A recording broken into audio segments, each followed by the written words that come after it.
aku bawanya teori, teman-teman juga banyak yang lebih pintar dari aku juga, banyak yang pokoknya semua itu udah ada juga di internet kalau mau dicariin. Jadi aku hari ini tuh bawain handling objection bukan berarti bahwa oh, aku jago banget untuk untuk hadapin penolakan, untuk hadapin keberatan, enggak teman-teman.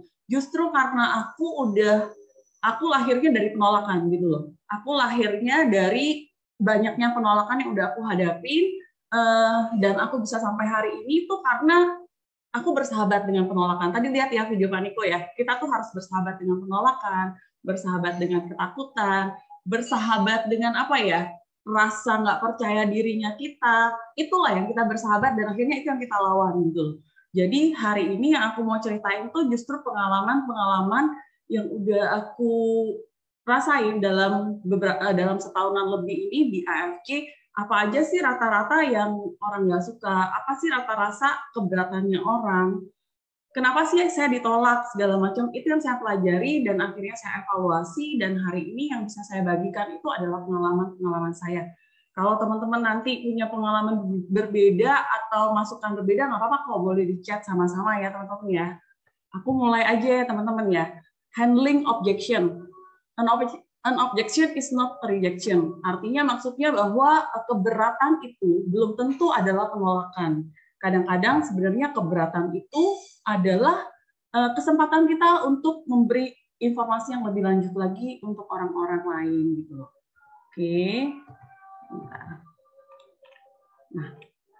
Oke. Nah, ada rambu-rambunya teman-teman dalam handling objection. Ini yang menurut aku ya, rambu-rambunya itu pertama adalah kita harus fokus di sharing, bukan fokus di uang. Jadi teman-teman harus tahu ketika kita membagikan cerita tentang AFK, kita ngomongnya AFK ya di sini. Ketika kita berbagi, ketika kita presentasi segala macam, fokus teman-teman harus benar-benar mindset-nya itu adalah kita sharing dan caring di bisnis ini. Karena gini loh, orang-orang yang kita presentasikan, orang-orang yang kita hadapi, itu mereka tahu ketika kita sedang mengambil kesempatan dari mereka atau mereka mengetahui bahwa kita sedang berusaha mengambil keuntungan dari mereka, itu mereka langsung ngeblok pasti biasanya. Tapi kalau teman-teman fokusnya di sharing dan caring, teman-teman tuh nggak ada beban. Jadi teman-teman nggak ada beban pertama apa? Teman-teman nggak ada beban harus closing. Teman-teman nggak ada beban, maksudnya entah kalau ditolak aku malu. Teman-teman juga nggak ada beban apapun gitu loh.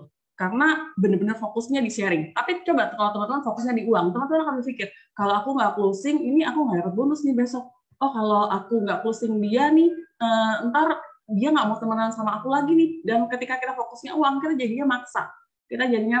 Kita cuma fokusnya gimana caranya dia mau gitu. Nggak lagi memikirkan tentang orang itu seneng nggak, orang itu perasaannya gimana, orang itu udah jenuh belum dengar kita, nggak ada lagi. Tapi kalau kita fokus di sharing dan caring, kita tuh akan apa ya, empati kita akan keluar gitu loh. Kita akan mencari tahu kebutuhan dia, kita akan mencari tahu apa yang dia mau gitu loh. Jadi mindset ini harus pertama kali yang harus dibenerin ya, fokus di sharing, jangan fokus di uangnya. Terus rambu-rambu kedua, hal penting di mata prospek itu adalah mereka, bukan kita. Jadi saat kita prospek ke orang, yang jadi kuncinya itu adalah mereka, apa yang mereka butuh, apa yang mereka mau dengar, apa yang mereka cari, apa sih yang menarik buat mereka. Jadi jangan fokus di kita. Kadang-kadang kan kita kalau prospek orang itu lebih banyaknya saya gitu ya. Sekarang kita coba diganti, fokusnya di mereka, apa sih yang menarik buat mereka, apa sih yang mereka butuhkan, apa sih yang sebenarnya yang mereka pengen dengar. Nah, setiap orang itu kan berbeda. Karena itu pada saat sebelum prospek, aku biasanya tuh lebih suka tuh melihat pasar yang aku masuk itu pasar seperti apa. Apakah mereka pasar ibu-ibu, ataukah mereka pasarnya misalnya orang-orang dinas, atau apa. Jadi aku bisa berpikir dari segi mereka tuh butuhnya apa. Apakah mereka butuh waktu, apakah mereka butuh uang, ataukah mereka butuh produk. Ketika kita fokusnya di mereka, akhirnya kita tahu nih, kita mesti ngomong apa. Terus, rambu-rambu lagi yang ketiga ya, no debat, teman-teman. Kita sedang tidak mencari siapa yang benar, siapa yang salah di bisnis ini. Kita juga nggak sedang apa ya, merasa paling hebat, kita merasa paling pinter. Enggak, teman-teman, karena ini juga nggak ada juara-juaraan gitu loh. Kalau kita debat sama orang, misalnya dia nggak setuju nih dengan apa yang kita presentasikan, terus kita berdebat sama mereka, yang terjadi apa? Nggak bakal join orang itu. Padahal tujuan kita apa? Kita pengen ngajak dia join. Tapi kalau kita debatin, ya dia nggak bakal join sama kita, udah pasti itu. Dan tidak ada satu orang pun suka dikritik, teman-teman. Karena itu, no debat, percaya sama saya. Nggak ada debat-debatan, apapun yang mereka katakan, kendala mereka apapun, iyain aja dulu, teman-teman. Iyain dan rasakan aja. Karena gini loh, ketika mereka merasa itu masalah, berarti mereka merasa itu sedang menjadi suatu fakta buat mereka. Kalau itu fakta buat mereka, kenapa kita tentang gitu loh. Ya, oke. Terus rambu-rambu keempat.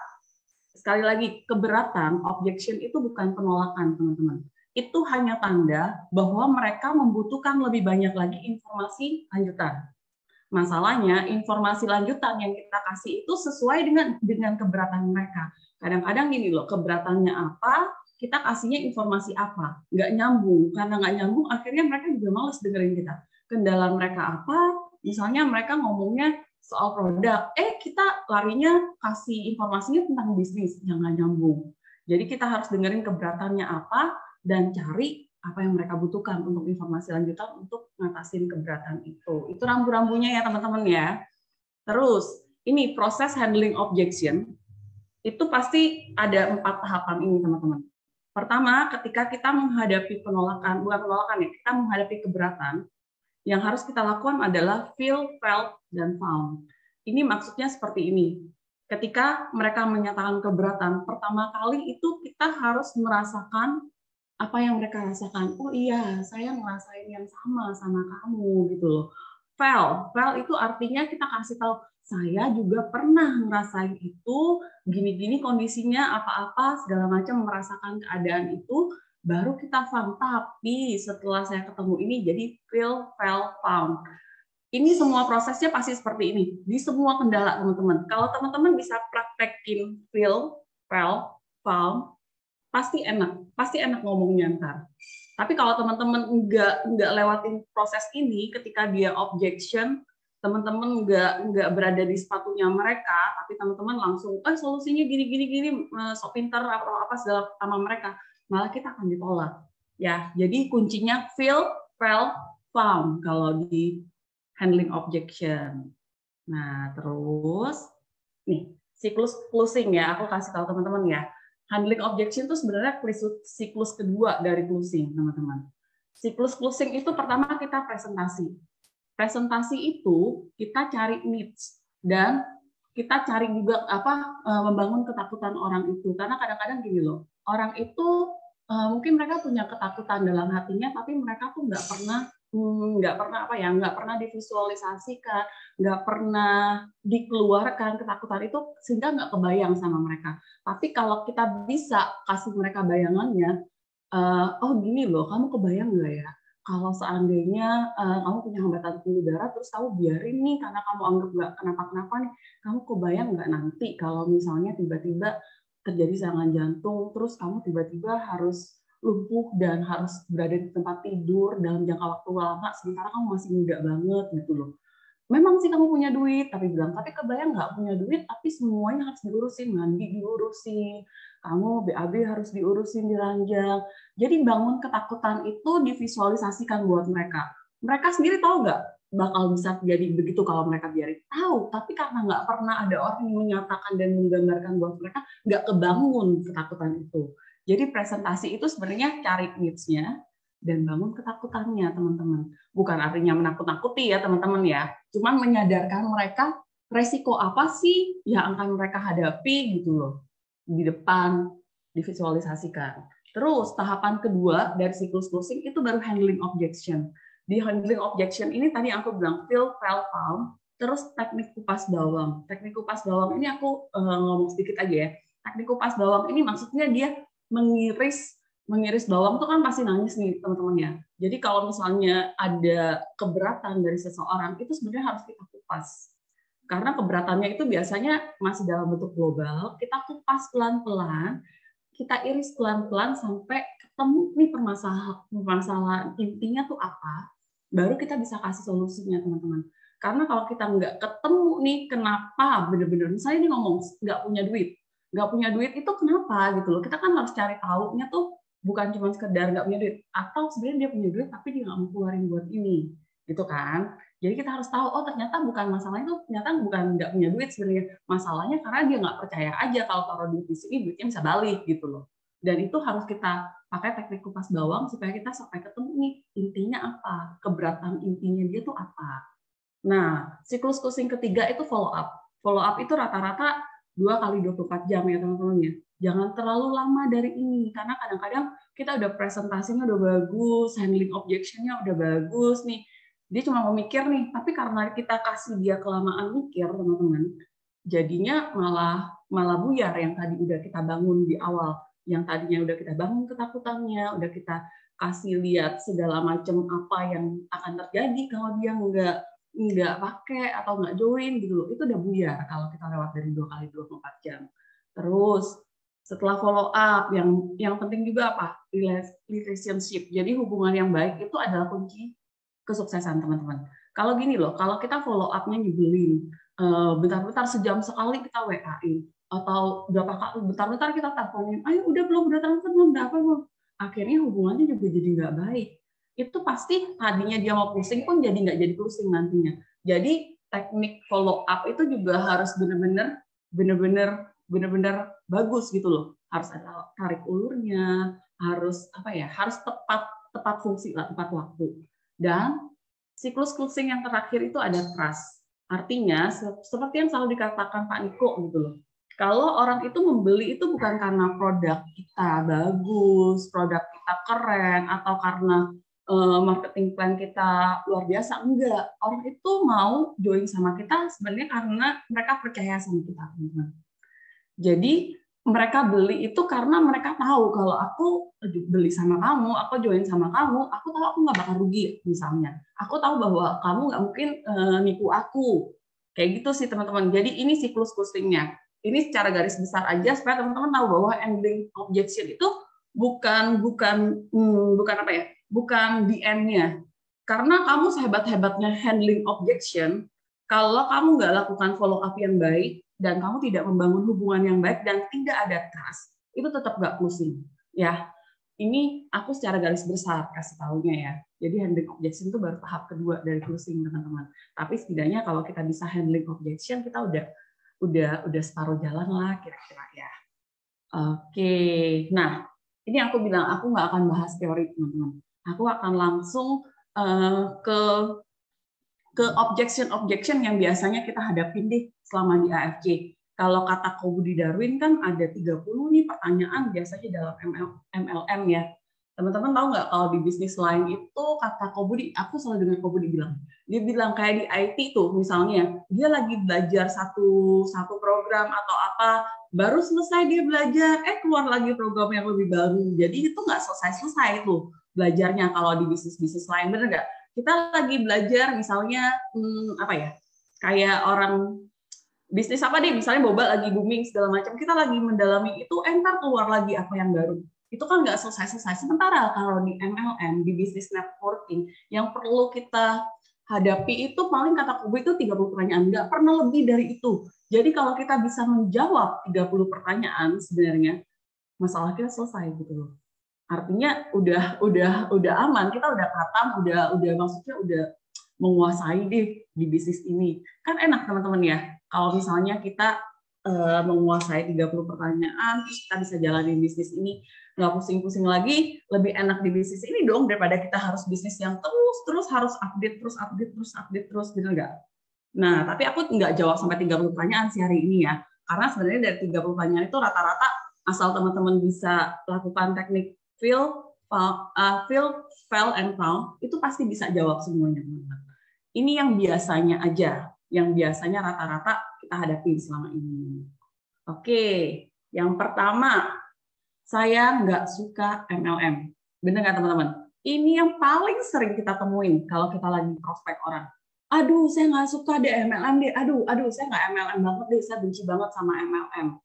Nah, ini aku bilang feel, found. Feel artinya apa? Samakan dulu. aduh sama loh, aku juga nggak suka sama MLM, aku benci banget sama MLM. Boleh diceritakan, misalnya dia ceritain traumanya dia segala macam, kita juga boleh ceritain traumanya kita. Iya, aku juga trauma nih sama MLM. Dulu aku pernah ikut ini, gini, atau apa, ceritain, samain aja. Karena orang kalau disamain, mereka seneng, mereka merasa sefrekuensi sama kita, mereka merasa nyambung. Kamu ngerasain apa yang aku rasain. Kebayang nggak teman-teman? Kalau kita curhat sama orang, terus dia ngerti perasaan kita, seneng nggak teman-teman? Ada nih, kalau kita lagi curhat sama orang, dia malah sibuk kasih kita nasihat, sibuk kasih kita, ya lu sih nggak boleh gini sih, lu sih salah sih, segala macam. Sebel nggak? Sebel kan pasti teman-temannya.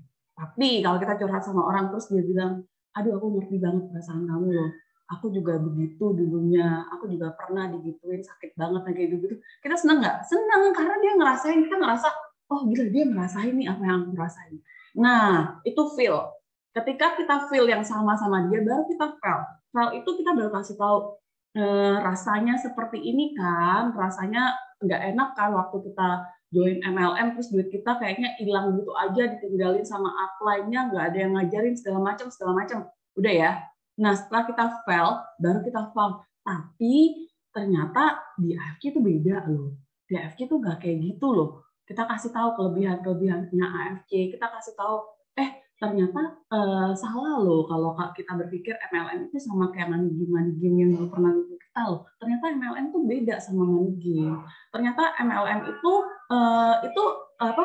Kayak teknik multi level marketing, dan ternyata semua sistem marketing pun seperti itu sebenarnya, ya kan? Itu cuma hanya cara pemasaran kok, dan nggak semua MLM buruk ternyata teman-teman.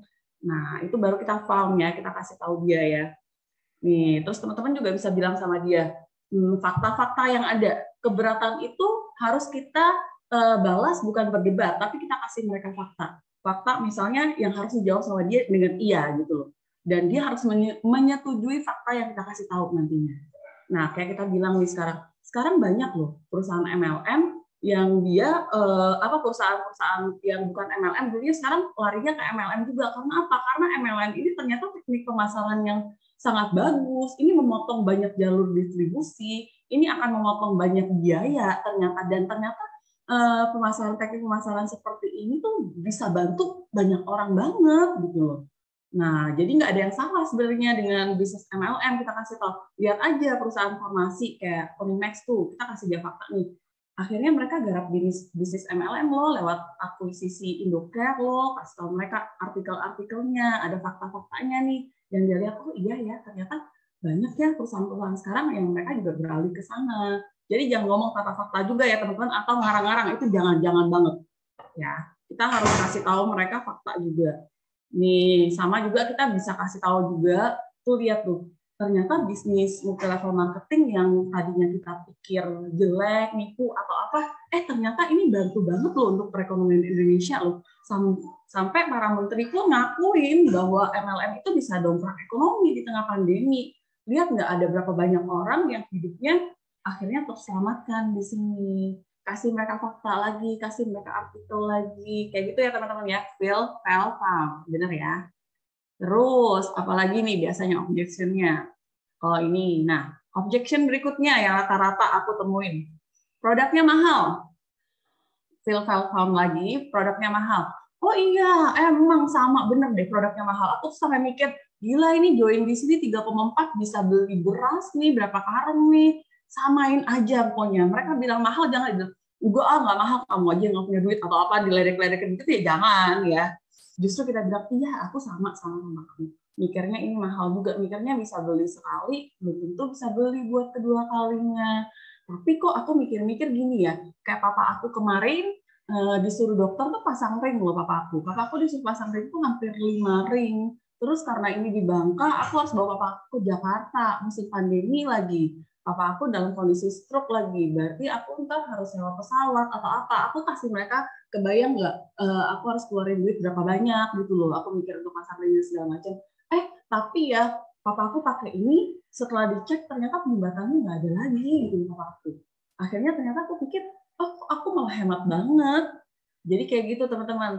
Setelah kita ngerasain sama mereka, kita kasih tahu perasaan kita seperti apa, terus kita kasih tahu nih, ternyata seperti ini, ternyata ini lebih murah. Coba teman-teman bandingkan deh. SOP itu bilangin ya, Sebarasi ya. Sebarasi itu sasetnya sekitar 60-an ribuan lah kita bilang. Itu sebenarnya sama aja kayak teman-teman beli kopi 1 gelas di mall atau apa. Malah ini buat sehat loh teman-teman loh. Ini sebenarnya kayak kita ngerawat badan kita supaya kita bisa menghindari bom waktu nantinya. Kita kasih tahu. Terus kasih tahu lagi. Di sini juga ternyata kita bisa invest di AFC, belinya pakai cicilan kok, pakai cicilan dan bayarnya pakai bonus. Jadi itu nggak kerasa mahalnya sebenarnya. Jadi kita kasih tahu solusinya. Nah, atau kalau misalnya itu udah orang deket kita, bisa juga kita bilang sama mereka sambil bercanda, mahal apaan sih, kamu biasanya juga belanja barang yang juta-jutaan, nggak apa-apa, ini buat saya sendiri, atau apa, ini kalau buat teman-teman ya, kita bisa bilang, ini mah duit sendiri mah, buat kamu mah duit kecil. Orang-orang kan biasanya kalau digituin tuh, terutama orang-orang yang biasanya gengsi atau apa ya, orang kaya atau apa ya, mereka merasa malu kalau diginiin kadang-kadang, tapi ya harus lihat-lihat orang juga ya. Gitu. Terus apalagi ini? Yang ketiga, objection berikutnya nih. MLM itu harga murah dimahalin. Sering nggak teman-teman dapetin yang seperti ini? Banyak ya yang bilang MLM itu produk-produknya tuh murah sebenarnya, cuman dimahalin supaya bisa bayar bonus yang gede. Itu tuh kan karena mereka bayar bonusnya gede tuh dari apa barang murah dijual mahal. Kalau yang seperti ini, jangan didebat. Banyaknya tuh, aku lihat orangnya dia debatin. Siapa bilang seperti itu? AFC itu nggak gitu. Tahu nggak? AFC itu mahal loh. AFC itu sebenarnya harga jualnya begini-begini. Langsung didebat. Jangan didebat, teman-teman. Sekali lagi, samain dulu. Bener, bilang. Dulu itu aku juga mikirnya sama. MLM itu harga murah dimahalin. Aku mikirnya, kok harga barang yang harusnya cuma 100-an ribu, kok bisa dijual jutaan? Kasih mereka contoh, terus kamu kasih tahu lagi. Tapi tahu nggak sih sebenarnya selama ini tuh ternyata yang kayak gitu tuh biasanya mereka maklon. Banyak perusahaan-perusahaan yang mereka tuh cuman cetak produk di Indonesia segala macam, beli dari satu pabrik segala macam, terus mereka comot labelin sendiri, untungnya berlipat-lipat. Nah, tapi kan kalau AFC ini beda loh. AFC ini dia pabrik farmasi. Kalau dia pabrik farmasi, dia tuh bukan perusahaan yang nyomot-nyomot produk terus kasih label, enggak. Kalau mereka pabrik farmasi, mereka tuh bikin produk benar-benar ada research-nya, dan research-nya tuh enggak cuman jangka waktu sebentar. Mereka bikin produk tuh benar-benar lihat pasarnya juga seperti apa yang dibutuhkan orang Indonesia, itu benar-benar lewat penelitian dan survei, enggak asal-asal bilang. Terus kasih tahu lagi, AFC ini udah 53 tahun loh di Jepang. Ini perusahaan yang udah gede banget, long term di sana, udah terdaftar di Tokyo Stock Exchange, dan juga ini tuh harga sahamnya itu meningkat dengan pesat di sini dan segala macam. Sambil teman-teman bisa juga bukain websitenya AFC, kasih mereka tahu bahwa AFC itu benar-benar perusahaan farmasi, kasih tahu mereka bahwa AFC itu salah satu anak perusahaan dari AMS juga, kasih tahu bahwa ribuan produk ada di AFC ini, kasih tahu apa aja sih holding company yang ada di sini gitu. Kalau mereka lihat ini, mereka akhirnya tahu, oh iya ya, ternyata ini bukan produk sekedar produk, Jepang lagi yang keluarin gitu. Terus kasih lihat lagi ini perbandingan. Kalau mereka masih bilang mahal nih, ini ya, aku pernah dikasih foto nih waktu itu, SOP itu sebenarnya harganya 10.000 yen loh, di Jepang 10.000 yen itu sekitar 1,4 juta bilang. Nah, sampai di Indonesia dijual cuma 1.650. Teman-teman kebayang nggak? Itu ongkos kirim aja berapa, bea cukai aja berapa, perizinan berapa, tapi ini selisihnya cuma dikit loh teman-teman. Nah, karena apa teman-teman? Karena sebenarnya produk AFC yang dijual di Indonesia itu sebenarnya masih dalam disubsidi sama AFC Jepang. Karena AFC Jepang itu nggak ngambil keuntungan dari harga jual produk sebenarnya. Mereka ngambilnya itu justru dari saham mereka yang naik pesat ketika AFC masuk ke Indonesia gitu loh. Jadi teman-teman lihat ya, AFC itu benar-benar bukan produk yang dijual mahal dari produk murah, enggak. Tapi sebenarnya dia memang produk mahal yang dikasih subsidi sehingga teman-teman bisa nyobain produk mahal dengan harga murah, malah kebalik sebenarnya. Gitu. Ini ya kalau handling objection-nya, kalau pertanyaannya seperti ini. Terus berikutnya, ini sering nggak teman-teman dapat seperti ini? Saya sibuk, nggak ada waktu. Banyak nggak teman-teman?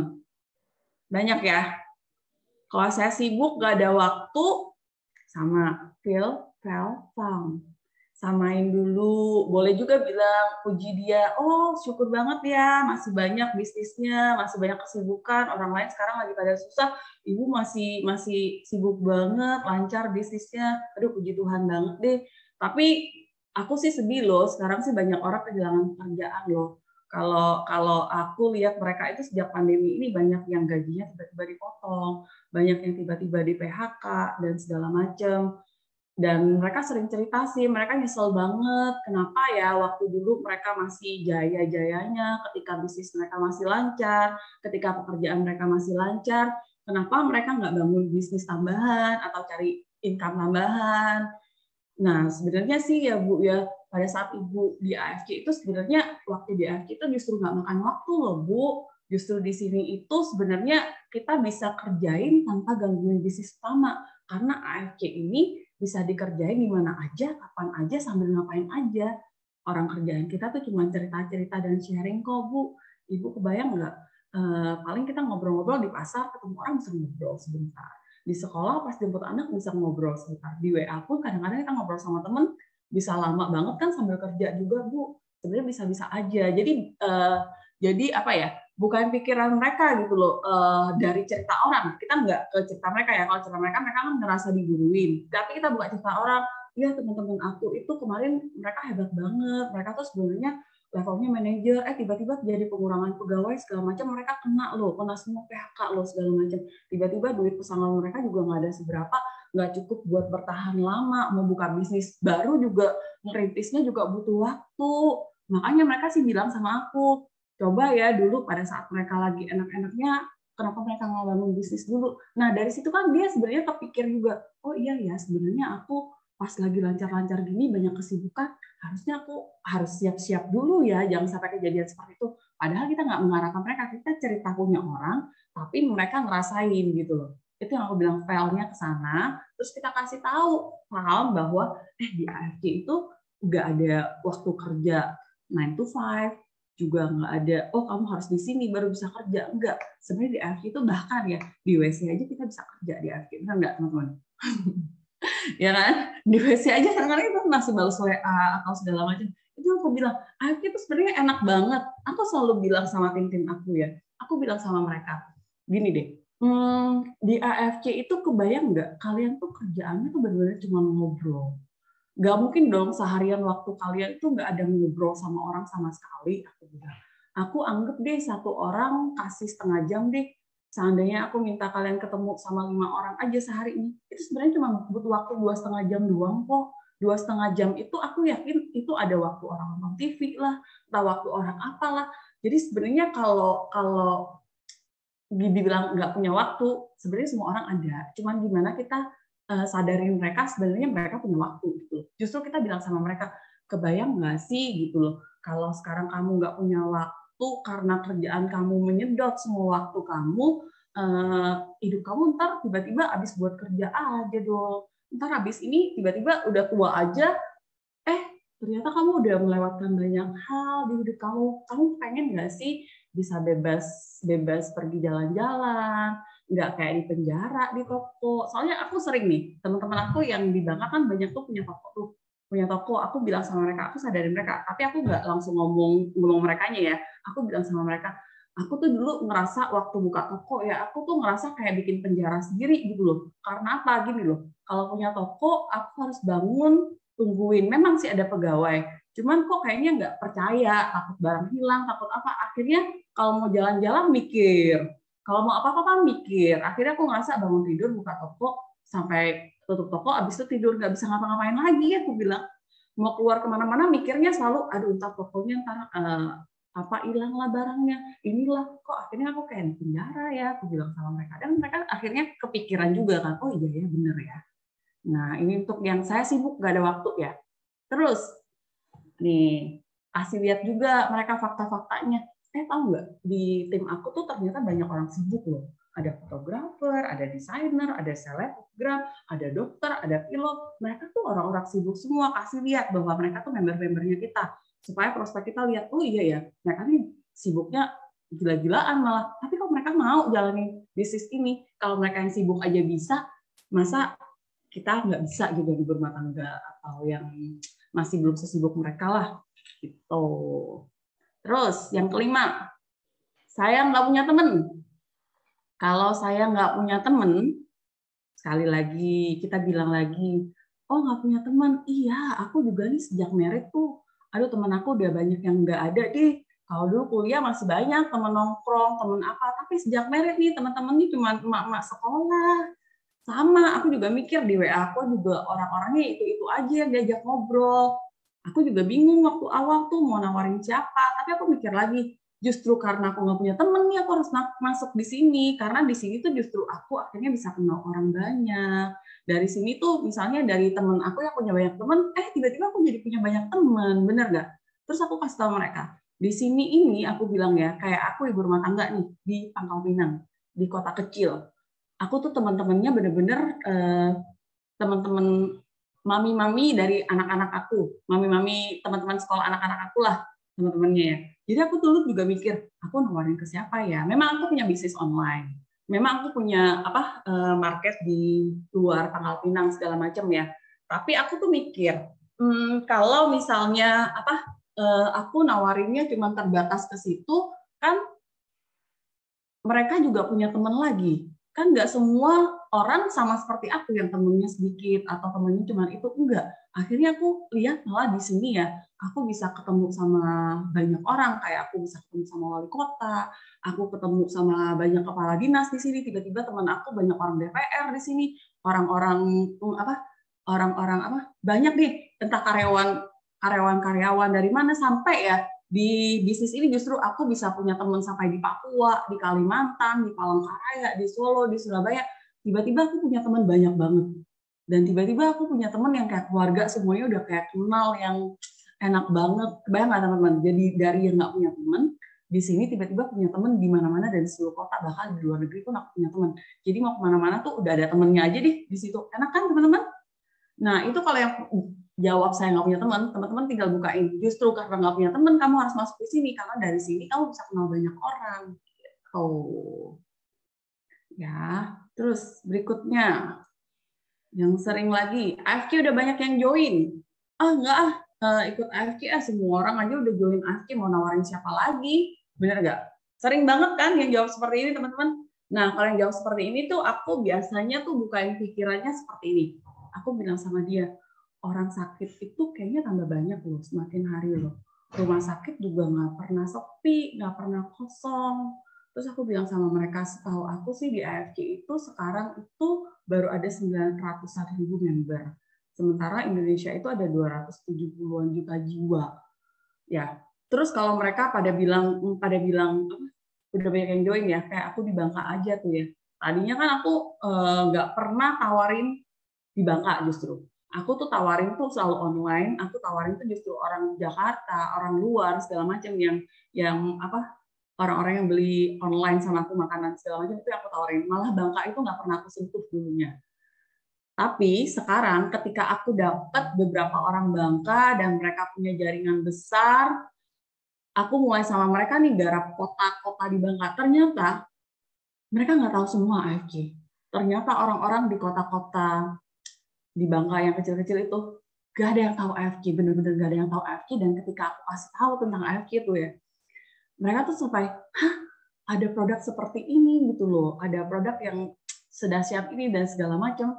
Dan aku baru tahu ternyata banyak orang yang nggak tahu tuh banyak banget teman-teman. Jadi jangan takut teman-teman. Kadang-kadang tuh karena yang kita lihat itu cuman di online aja, di Facebook, di IG, karena orang ceritain tentang AFK banyak gitu ya. Jadi kita berasa, oh kayaknya AFK itu udah booming banget dan udah banyak orang yang tahu banget. Coba teman-teman lihat sekitar kita deh. Aku yakin di antara teman-teman kita itu masih banyak banget yang nggak tahu tentang AFK. Nah, tugas kita sekarang untuk sebarin itu, untuk kasih tahu itu gitu loh teman-teman.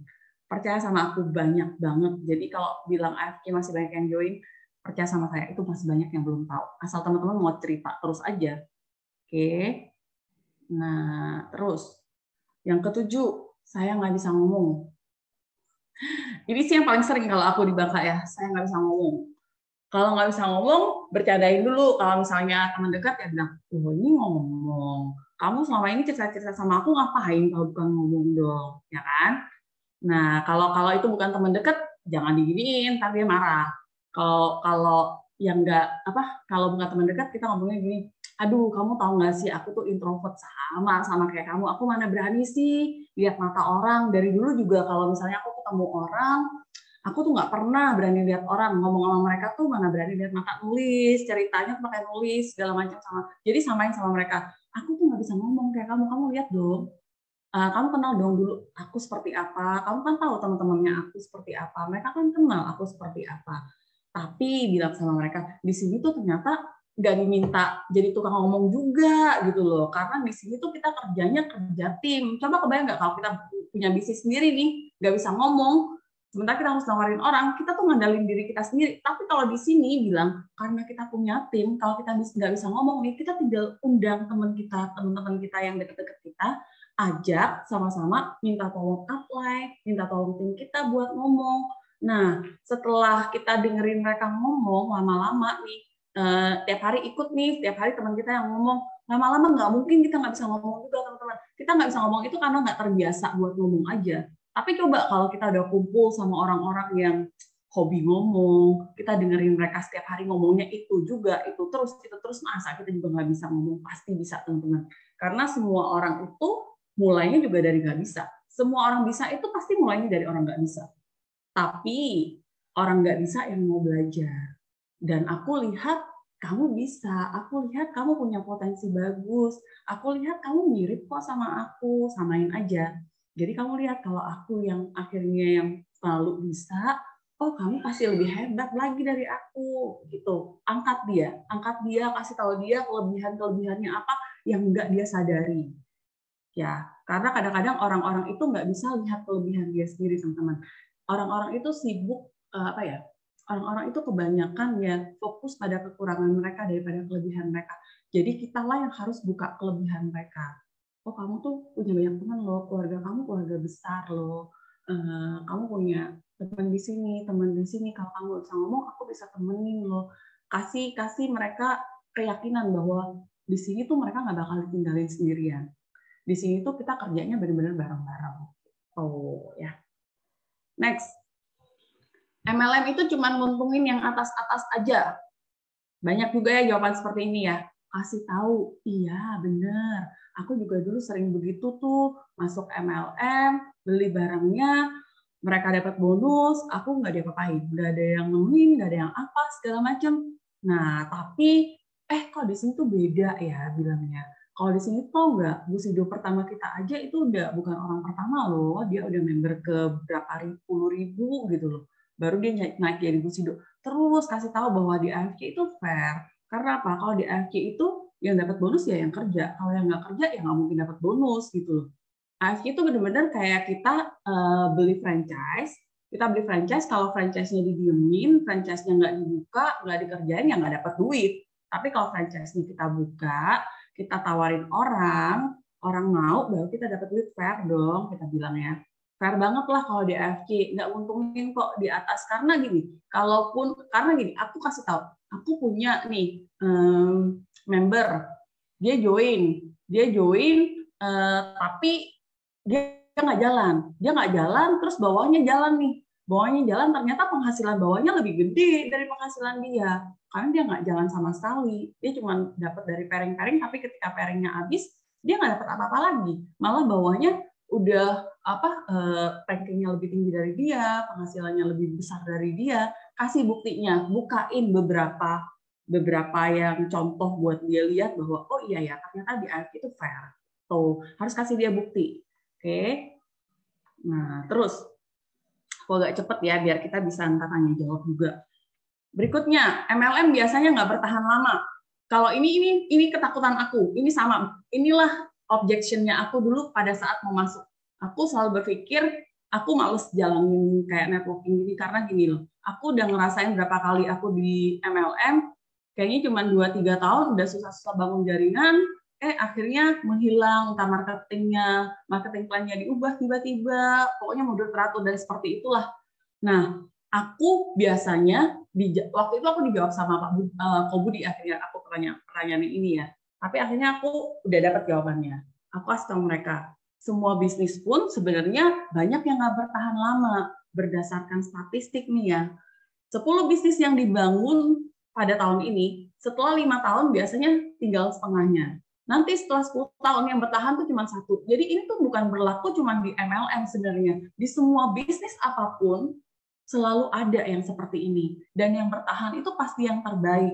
Nah, kita kasih lihat mereka di MLM yang masih bertahan sampai saat ini pun banyak loh. Kita kasih mereka lihat lah, kita sebut beberapa merek segala macam. Mereka kan bisa search di Google, bener nggak?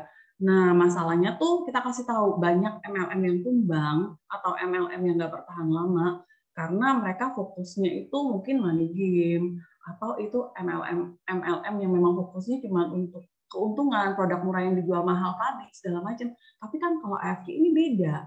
AFK ini perusahaan yang supportnya itu ada perusahaan farmasi di Jepang, usianya udah 53 tahun bilang, dan terus AFK ini udah bangun kantor-kantor di 5 kota besar loh di Indonesia, dan itu semua dibeli loh. Kalau ini cuma sekedar untuk 1-3 tahun, ngapain mereka beli gedung, ngapain mereka beli tempat, mendingan mereka sewa, bener nggak?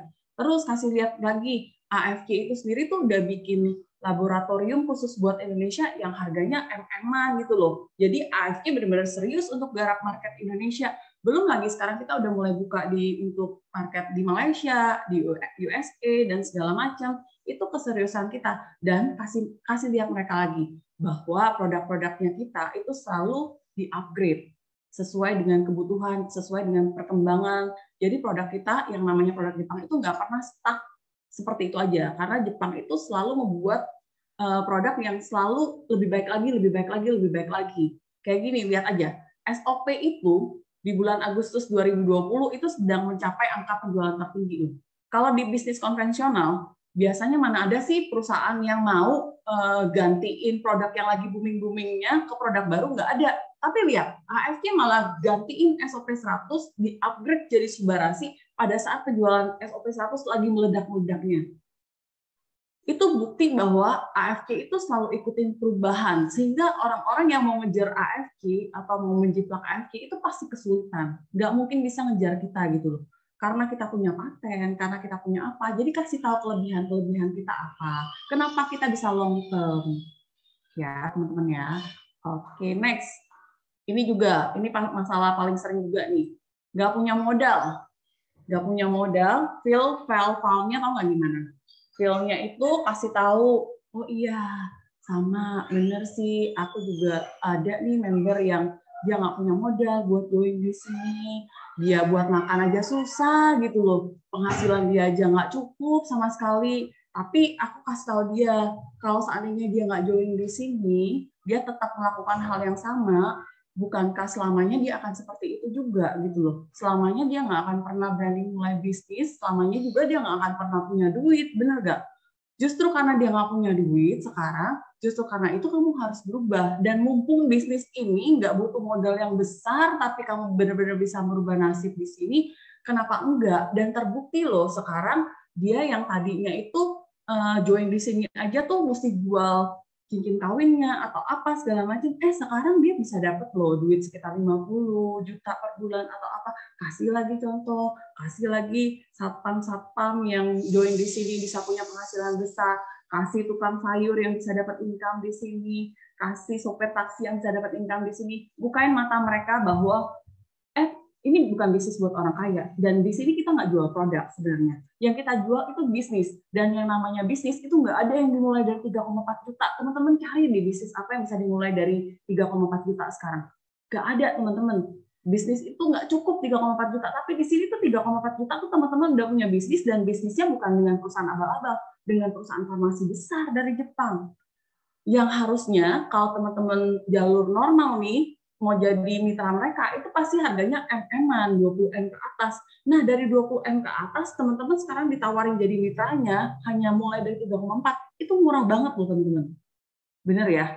Nah, kalau teman-teman sekarang nggak punya modal itu bukan masalah sebenarnya. Nggak mau, itu yang masalah sebenarnya. Kalau nggak punya modal, tapi mau, selalu ada cara, selalu ada jalan.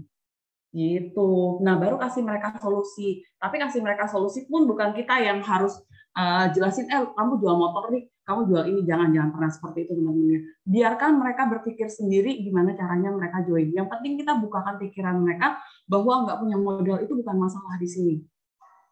Karena di sini itu bukan modal yang diperlukan, mau apa enggak di sini. Kalau mau pasti ada jalannya. Gitu. Oke, karena di sini pun di AFC pun kalau nggak punya modal tuh sebenarnya kalau kita punya kartu kredit kita bisa join tanpa modal. Karena di AFC sendiri kita bisa beli voucher kan lewat Tokopedia atau kita bisa pakai BRI Ceria, Kredivo dan segala macam, selalu ada jalannya. Dan aku bahkan punya member yang dia joinnya itu pinjem barang dulu, pinjem barang, dia jualin sasetan dan dia jadi membernya gratis, itu selalu ada jalannya deh. Dan orang bisa mikirin jalannya gimana asal dia mau dulu aja. Oke. Terus MLM image-nya negatif, takut dijauhin temen. Banyak nggak sih teman-teman ngerasain orang-orang yang nggak mau join sama kita karena dia takut dijauhin sama teman-temannya. Dia takut nanti udah masuk MLM, gak ada lagi yang mau temenan sama dia. Aku punya member yang seperti itu.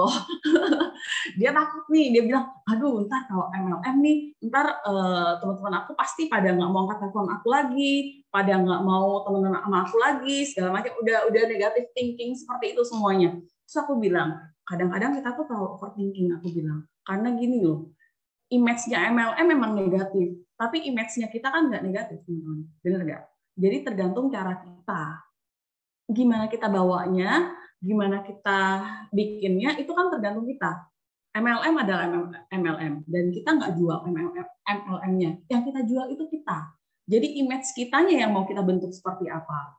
Jadi aku bilang sama mereka, kalau kita nggak rese, kalau kita nggak maksa orang, kalau kita jalaninnya itu benar-benar dengan apa ya, dengan menyenangkan gitu loh, dan kasih lihat orang, aku di AFC hidup aku menyenangkan, happy loh, aku nongkrong-nongkrong, aku dapat teman banyak, bisa minum kopi di sini, ngobrol, ketawa-ketawa, siang-siang yang orang kerja, aku malah bisa ngobrol-ngobrol, bisa nongkrong di kafe, bisa ngapain segala macam. Itu loh, kalau image yang kita bangun itu image yang menyenangkan, image yang lihat loh, aku nggak pernah ngerusuhin orang loh, aku nggak pernah paksa-paksa orang untuk masuk loh, dan orang-orang malah pengen sendiri masuk ketika melihat ternyata join di AFC itu semenyenangkan itu, punya teman banyak, hari ini bisa di Bali, sebentar lagi bisa di Solo, sebentar lagi bisa di Surabaya, teman-temannya seluruh Indonesia. Image itu kita yang bangun. Karena aku nggak peduli dengan image MLM seperti apa, aku juga nggak peduli orang mau skeptis seperti apa dengan MLM, karena yang mereka harus lihat itu aku, bukan MLM-nya. Gitu ya teman-teman ya. Jadi yang teman-teman penting itu adalah seberapa teman-teman dipercaya orang sebenarnya. Gimana orang melihat teman-teman aja. Oke. Apalagi teman-teman juga bisa jual founder-founder kita sih. Kita kasih lihat dong founder kita tuh Pak Ernest, seorang pengusaha sukses di Amerika, Pak Michael Tampi, yang dia itu kan board of director-nya MRA Group, yang pegang brand kayak Hard Rock Cafe, Ferrari, Häagen-Dazs, orang-orang kayak mereka mana mungkin sih mau join bisnis abal-abal, mana mungkin sih mau mempertaruhkan nama baik mereka di suatu perusahaan yang nggak akan tahan lama atau yang bakal nipu, yang nggak mau lah, orang mereka udah orang-orang gede kok, ini kan bisa kita jual juga teman-teman. Gitu. Kasih lihat ya, terus kasih lihat juga AFC itu ternyata kita punya AFC Care loh, kita udah bangun banyak panti asuhan, rumah sakit atau apa segala macam. Lihat ya, nggak senegatif itu kok, ternyata justru AFC itu udah jadi wadah transformasi yang luar biasa buat Indonesia tuh. Oke, kita percepat. Terus berikutnya 12, saya nggak pernah berhasil, nggak jodoh di MLM. Nah, kalau yang dia bilang seperti ini, nggak jodoh di MLM, kita ceritain lagi. Wah, aku juga sama. Aku memang pernah jodoh di MLM. Selama ini jalanin juga nggak jalan-jalan. Cuman aku mikirnya gini, kalau join di MLM itu modalnya kecil gitu loh. Modalnya kecil, nggak banyak juga. Terus kalaupun sampai nggak dapet duit pun, aku bilang sama mereka, tuh aku udah dapet barangnya. Itu sama aja kayak aku beli barang. Coba kebayang nggak kalau aku harus buka bisnis yang modalnya besar, yang modalnya ratusan juta atau 1 M atau apa, sekali itu nggak berhasil, aku ruginya berapa banyak. Sementara kalau di sini, apa yang aku rugikan? Gak ada risikonya. orang produknya kita pakai kok, kita sehat kok, jalan nggak jalan itu udah urusan belakang. Kalau aku sih mikirnya cuman nothing tulus juga, ya kan? Nothing tulus. Memang produknya aku mau pakai, berhasil nggak berhasil itu urusan belakang, karena nggak semua bisnis juga, nggak ada satu bisnis pun yang bisa jamin pasti berhasil, benar nggak? Ya dong. Tapi kalau bisnisnya di MLM, bisnisnya di AFC, setidaknya kita nggak akan rugi, nggak akan kehilangan apa-apa gitu. Oke, next. Terus berikutnya, oh saya lagi fokus di kerjaan lain. Kalau dia bilang begini, oh nggak apa-apa. Kalau lagi fokus di kerjaan lain, ini buat Bapak pakai aja dulu atau Ibu pakai aja dulu. Yang penting kan gini, di AFC itu nggak ada batas waktu, karena di AFC itu jadi membernya seumur hidup. Bilang, ibaratnya gini, Bapak tag tempat deh, ibaratnya Bapak lagi ambil posisi, ambil franchise-nya. Nanti suatu saat Bapak lagi segang atau apa, Bapak mau kerjain, itu tinggal kerjain, kakinya udah jalan, segala macam. Jadi sebenarnya di sini tuh nggak ada tuntutan, oh Bapak harus prospek, Bapak harus punya target, harus closing ini, closing itu. Di AFC itu benar-benar nggak ada targetnya, Pak. Nggak ada kewajiban beli, nggak ada apapun, Pak. Jadi Bapak tuh benar-benar sekali beli langsung jadi member, dan membernya seumur hidup. Gitu. Nah, kalau Bapak udah punya hak usaha seperti ini, Pak, suatu saat misalnya nih, Bapak mau kasih anak Bapak kayak jalanin, atau tiba-tiba ada teman Bapak yang butuh produk ini, kan sambilan Bapak bisa kerjain. Nggak mesti sampai Bapak harus full hard, harus benar-benar di sini kok. Gitu. Jadi jangan takut-takutin mereka, jangan sampai mereka berpikir, gila kalau aku di sini tuh aku harus disuruh prospek nih setiap hari nih, aku bakal dirusuin sama upline aku. Enggak. Jadi jelasin sama mereka, di sini tuh benar-benar kita punya kebebasan menentukan sendiri, mau jalanin kayak mau enggak, kayak kita nggak punya bos di sini, kita lah bosnya sendiri. Gitu. Next. Oh, ada lagi yang bilang saudara saya udah join. Kalau saudaranya udah join, kan berarti kita harus tanya dong. Kalau saudaranya udah join, kenapa dia nggak join? Apa saudaranya nggak tawarin dia? Atau dia belum yakin? Atau mungkin saudaranya nggak kasih tahu dia tentang AFC ini lebih jelas. Nah, kalau tentang begini, nah teman-teman bisa jual timnya teman-teman. Teman-teman bisa kasih tahu kelebihannya kalau ikut teman-teman apa. Oh, mungkin kalau sama saudara kamu nggak enak, kamu nggak enak kalau mau tanya-tanya. Kalau sama aku kan enak, jalan-jalan sama aku, mau suruh aku sini atau minta tolong aku sana sini, kamu nggak apa-apa. Mungkin kalau sama saudara kamu lebih nggak enak. Jadi kita jual lagi kelebihannya kita apa kalau dia join sama kita. Itu ya teman-teman ya. Berikutnya, ini sih paling sering ya, UCP. Harga di luaran udah banyak yang murah. Ini pasti paling sering deh yang ditemuin teman-teman. Jawabannya selalu, di sana lebih murah, di sana jualnya lebih harganya miring banget. Kalau di kamu kan aku cuma mau coba, segala macam, jawabnya seperti itu kan. Nah, kalau yang ini teman-teman jelasin sama mereka. Gini teman-teman, kalau misalnya kalian belinya murah di luaran, kepikiran nggak mereka kenapa bisa jual murah? Mereka jual murah itu kira-kira ada untungnya nggak? Kalau nggak ada untungnya, nggak mungkin mereka mau jual murah, bener nggak? Berarti ada untungnya. Nah, untungnya itu untung apa sebenarnya? Untungnya itu adalah untung yang harusnya milik kalian sebenarnya. Memang di AFC pas kamu join pertama kali, kamu harus beli dengan harga resmi asli sesuai paket. Tapi kan setelah jadi member makin lama bisa makin murah, dan kamu juga minumnya bisa gratis lama-lama. Terus teman-teman kasih tahu mereka, misalnya kalian beli di marketplace deh, seandainya terjadi detox atau terjadi apa, kalian mau nanyanya ke siapa? Aftercare-nya seperti apa? Bener nggak? Nggak mungkin dong kalian chat lagi ke situ belum tentu dibalas juga.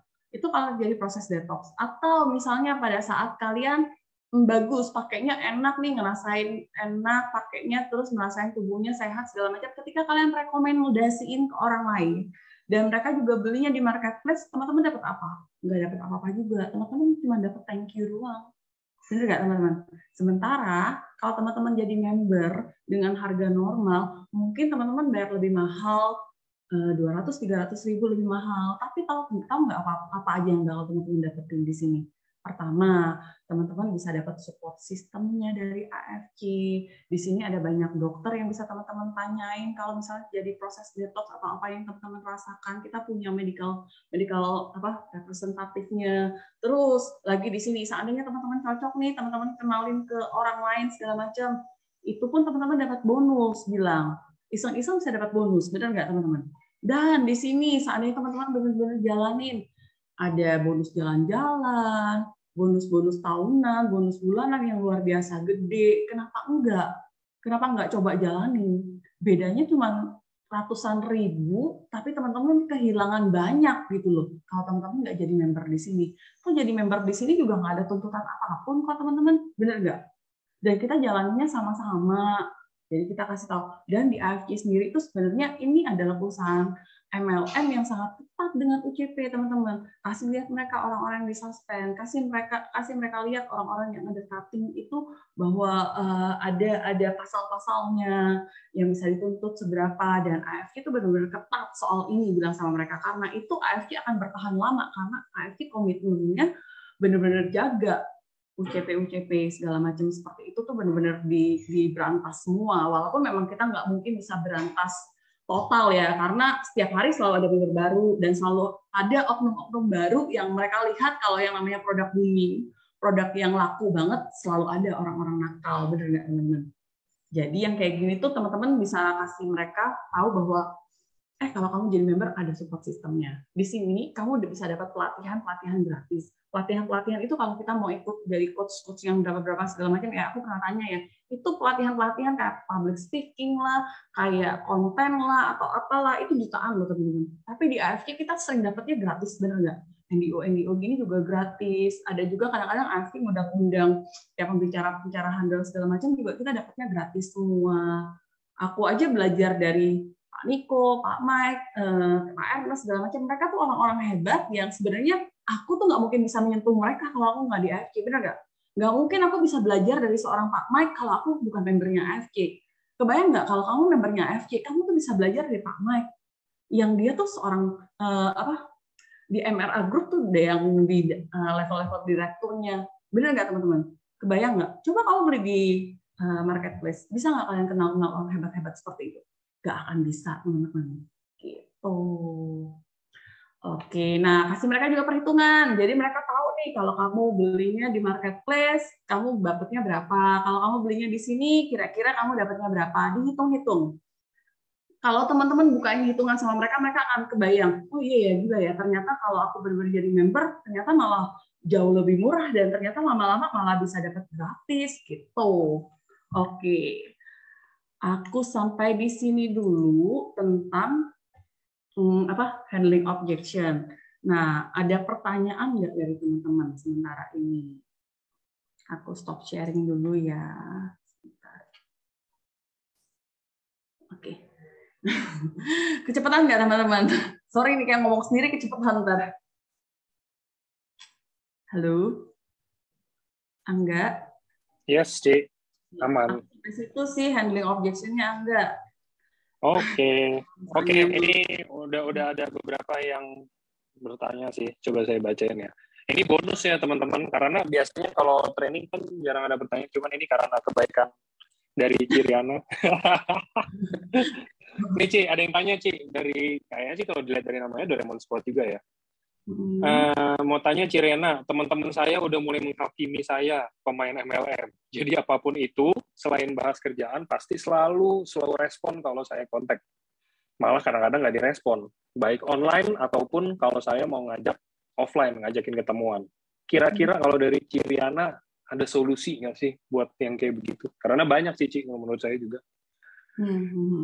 Iya, pasti akan banyak orang-orang yang seperti itu ya, orang-orang yang tiba-tiba mereka menghindari kita, nggak ada sebab, tiba-tiba karena kita tahu kita MLM aja belum denger aja, mereka tuh udah ngeblok dulu segala macam.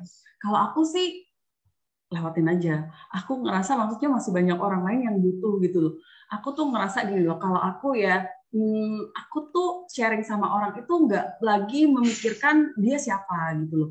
Aku nggak lagi ngotak-ngotakin, oh ini orang yang teman aku yang harus aku sharing. Enggak, aku malah lebih suka tuh sharing sama orang yang nggak begitu dekat sama aku kalau aku Angga ya. Aku lebih suka sharing sama orang-orang malah yang mereka nggak begitu kenal aku, yang mereka nggak begitu nggak begitu kontak erat malah sama aku, enggak. Jadi aku malah di pasar, pas aku misalnya lagi beli tahu atau beli apa segala macam, aku bisa ngomong tentang ini. Aku tuh ngerasa gini loh, yang aku sebarin tentang FK itu, aku kayak aku lagi cerita sesuatu yang hebat, sesuatu yang baik, jadi aku cerita ke semua orang tanpa ada malu, tanpa ada apa, dan aku tuh karena aku nggak menuntut mereka untuk join, aku nggak menuntut mereka untuk closing, jadi itu ngalir aja.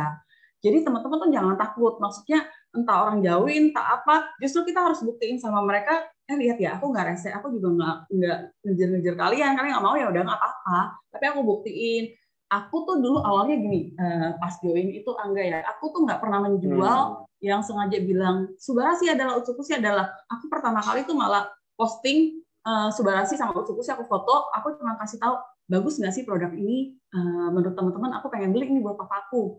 Nah setelah itu kan ada respon nih dari chat di WA, oh bagus, ini bagus. Ada yang bilang enggak, atau ada yang bilang aku belum tahu segala macam. Dari situ tuh aku udah klasifikasi, oh ini teman-teman aku yang tahu, ini teman-teman aku yang nggak tahu gitu loh. Terus besoknya aku bikin lagi foto, aku udah beli produknya, aku mau cobain buat papa. Jadi aku tuh lebih banyak ke storytelling daripada aku menjual. Pas aku storytelling, aku kasih tahu, oh aku mau pakai buat papa, terus aku ceritain ke mereka perkembangannya papa, papa aku udah bisa mulai tidur nih tanpa obat tidur. Itu kan storytelling. Nah, pas aku storytelling, orang nanya lagi, papanya udah bisa tidur ya? Iya. Papa aku juga sama nih, pengen. Dia beli kan, pas dia beli kan aku dapat bonus nih, enggak?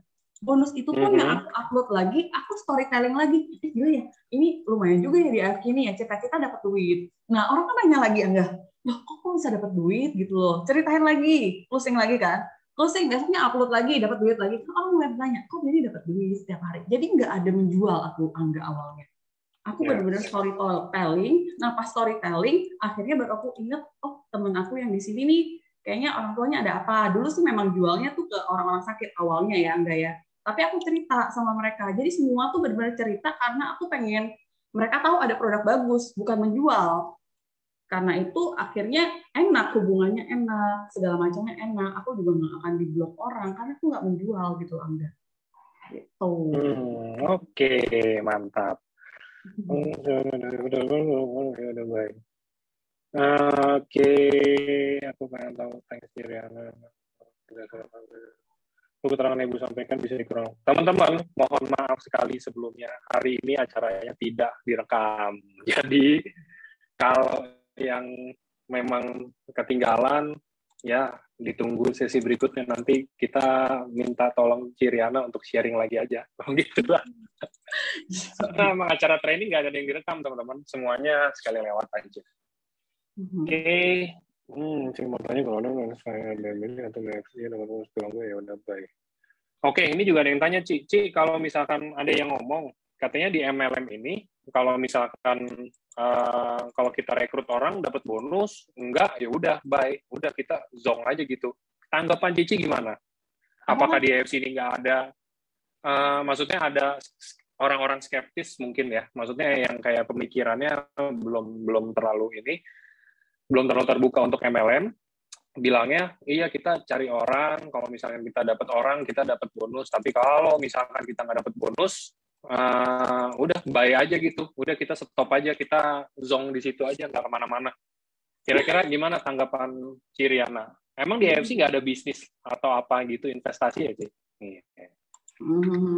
Kalau yang kayak gini kita bilang sama dia, sebenarnya di semua tempat juga kalau kita nggak ngapa-ngapain juga nggak ada, karena ini bukan perselingkuhan juga, bilang ini kan maksudnya bisnis. Kalau kita diem aja, kita nggak cari orang, kita nggak dapet duit, ya memang begitu. Karena kalau kita dapat duit nggak ngapa-ngapain, malah kita curiga ini ngapain gitu. Bener nggak sih, enggak? Aku kayak karena yang namanya bisnis kalau nggak dikerjain pasti nggak dapat duit, kalau dikerjain pasti dapat duit gitu kan. Nah cuman kalau aku selalu bilang sama mereka, di AFC ini kita nggak kehilangan apapun, nggak ada risiko apapun sama sekali gitu loh. Kita tuh benar-benar kerjaannya tuh kayak bintang iklan. Kalau aku bilang, aku sering bilang sama DS aku, kita tuh sebenarnya kayak bintang iklan doang. Kenapa? Karena kerjaan kita cuma ngiklanin doang sebenarnya, ya nggak sih? Support system semuanya udah ada, kirim-kirim semuanya juga udah ada, nyetok barang nggak perlu, kerjaan kita tuh cuma ngobrol doang, dan kita cuma membuka pikiran orang, sharing-sharing, ngobrol kayak bintang iklan sebenarnya, foto-foto, minum atau apa seperti itu sih, benar nggak sih, berteman, bercerita, itu aja sih sebenarnya. Kalau sebenarnya lebih ke arah gaya hidup lah ya, Ci ya, maksudnya kita di AFC ini nggak kayak bisnis ya. Jadi aku pikir kalau bisnis seperti ini dan segampang ini aja kita nggak mau, apalagi di bisnis lain pasti lebih susah dari ini gitu loh. Ya nggak? Betul, betul, betul. Oke, ini ada yang nanya produk. Tanya produk lebih bagus di, ya boleh lah kalau di hari Rabu-Rabu gitu mungkin ada yang bisa jelasin, tapi lebih bagus kalau nanya produk di hari Sabtu karena ada dokternya ya. Oke, kalau aku objektif. Kayaknya udah, Ci, udah nggak ada pertanyaan. Mungkin boleh saya tanya, ada kata-kata penutup apa nggak dari Ciriana untuk menutup acara hari ini? Oke, kalau penutup aku cuma mau bilang seperti ini sih teman-teman. Aku juga selalu bilang sih sama member-member aku yang lain. Aku bilang sama mereka, Tuhan itu adil. Jangan berpikir bahwa oh mereka hoki, mereka beruntung aja dapetin semua itu, enggak. Aku sih bilang Tuhan itu adil. Kenapa? Karena Tuhan itu lihat kamu seberapa layak, kamu seberapa pantas untuk dapat apa yang kamu doakan gitu loh. Jadi kadang-kadang tuh Tuhan cuma mau lihat usaha kamu seberapa sih, kamu seberapa pengen sih misalnya mau jadi samurai, mau jadi apa, kamu tuh udah ngapain aja, dan kamu tuh pantas gak dapetin income segitu, nantinya ketika kamu dapetin uang segitu itu akan membuat kamu lebih baik atau enggak gitu loh. Jadi aku cuma mau bilang pada saat kita pantas, pada saat kita layak, Tuhan kabulin semuanya itu. Jadi di AFC ini sebenarnya kuncinya cuma konsisten sama disiplin doang.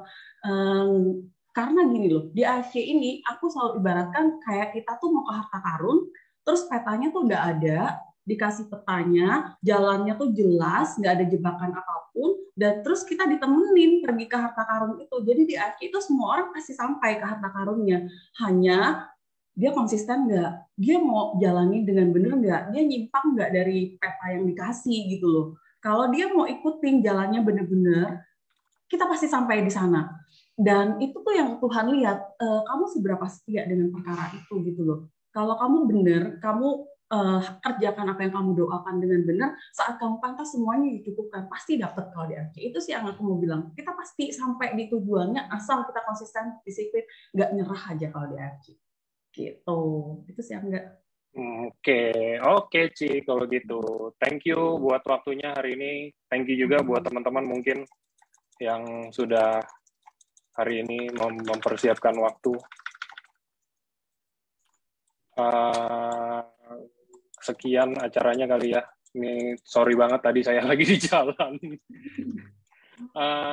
Thank you teman-teman semuanya. Sampai jumpa di acara berikutnya. Thank you sekali lagi, Ciriana. Makasih Angga ya, makasih semuanya teman-teman ya. Semoga bermanfaat. Thank you. Thank you.